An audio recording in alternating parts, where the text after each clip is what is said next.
But I'm just going to start with this, and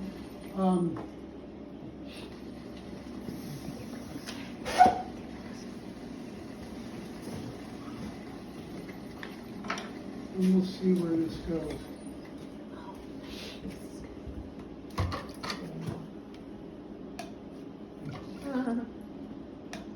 I use a lot of paddle. I end up, a lot of the pots I make now end up just being, touched a lot of times. Some potters, you guys know there's a potter named Stephen Hill, very good potter. And I was doing a workshop at Stephen's place in Kansas City. He said, he was really shocked. He said, up to a point, you and I throw just the same, and Stephen makes pretty clean pots compared to mine. He said, I'm surprised. He said, up to a point, we make pots exactly the same, and we're about the same age, so we were brought up in the same climate of pottery, so it makes sense. But then he says, but then you mess them up, and it's true, because and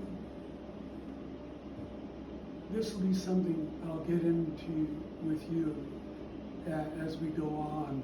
But if I like to balance a kind of I think the most important thing for me in pots is they have to have a kind of a geometry. They have to have a clarity and a decisiveness, a firmness of form. But then if that gets too much, I'm not interested in it anymore. I refer to it as kind of restraint and vitality, or energy and wildness, and I like a balance there. But everybody's balance is different. But I achieve that balance by throwing a fairly geometric form and then moving it around till just by taste, just by feeling, so that it feels right.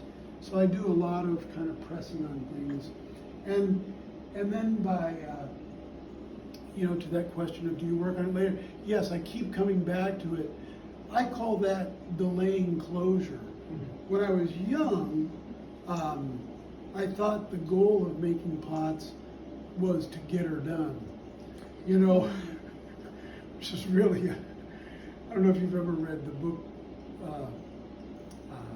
Sometimes a Great Notion, the Oregon, yeah, and the woman who, Paul Newman is, the lousy patriarch in that, and his wife leaves him, and she blames and the kid has trouble, I forget what his trouble is, but he has problems.